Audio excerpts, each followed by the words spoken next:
Di Nusa Tenggara Barat, dua kebutuhan mendesak saling berhadapan. Di satu sisi, mahalnya ongkos operasional yang menjerat para pelaku UMKM untuk menjalankan usahanya.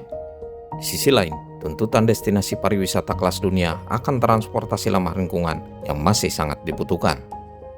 Sebuah dilema di tengah lebih dari 1,3 juta sepeda motor yang menjadi tulang punggung mobilitas, dan ironi di mana tingkat pengangguran tertinggi justru datang dari lulusan SMK mencapai 9,21%.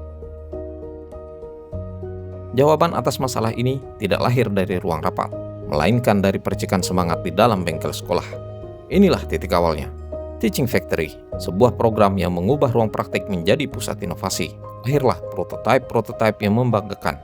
Namun, karya-karya ini belum sepenuhnya menjawab kebutuhan masyarakat. Inovasi masih menjadi mimpi di dalam pagar sekolah, menanti sebuah jalan untuk keluar dan memberi dampak nyata. Jalan itu terbuka saat pemerintah pusat meluncurkan program konversi nasional. Namun, ada syarat.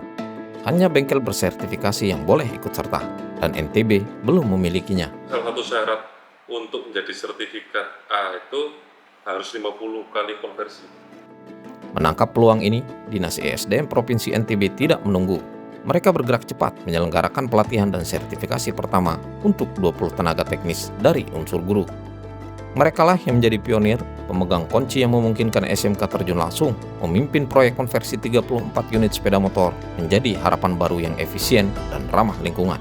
Kemudian ditindaklanjuti dengan sertifikasi bengkel grade B. Awalnya hanya satu di SMK 3 Mataram, kemudian kami berupaya untuk berkoordinasi dengan PLN UPB Lombok supaya hal yang sama juga bisa diimplementasikan di SMK 1 Jombang. Kita juga sudah dilibatkan oleh masyarakat pariwisata. Apa itu? Contoh, kita sudah diundang ke beberapa yang punya kendaraan listrik atau sepeda listrik untuk menservis. Dari sinilah inovasi bergulir. Dari Teaching Factory, lahirlah konversi listrik yang sesungguhnya. Tidak hanya motor, tapi juga gerobak listrik dan kendaraan kopi keliling. Inilah wajah baru UMKM Mandiri NTB. Lebih dari 60 unit kendaraan listrik kini menjadi pemandangan lazim di jantung pariwisata kita. Didukung oleh 37 titik stasiun pengisian kendaraan listrik umum atau SPKLU yang dibangun PLN. Mereka melaju tanpa asap, berbisik tanpa bising, selaras sempurna dengan denyut pariwisata kelas dunia yang kita dambakan. Dampaknya terukur, biaya operasional UMKM terpangkas hingga 70%. Bisa mengirim uang untuk biaya transportasi, sebesar untuk bensin, untuk mengganti oli, dan servis motor. Industri kecil menengah baru seperti R1 EV dan Distrik 99 lahir, menyerap lulusan SMK. Sebuah ekosistem telah tercipta, menghasilkan lebih dari 104 tenaga teknis bersertifikasi. Namun, perjalanan ini belum berakhir. Pandangan kini tertuju pada langkah selanjutnya. Melalui Badan Riset dan Inovasi Daerah, tahun ini didorong peningkatan status bengkel dari grade B menjadi grade A. Dan akhir tahun ini kita targetkan grade bengkel konversi ini akan menjadi grade A.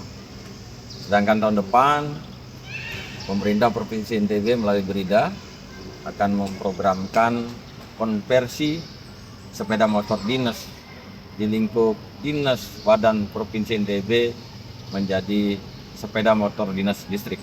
Sebuah langkah krusial yang akan disusun tahun depan dengan program konversi sepeda motor listrik di lingkup pemerintah Provinsi Nusa Tenggara Barat menjadi sepeda motor listrik.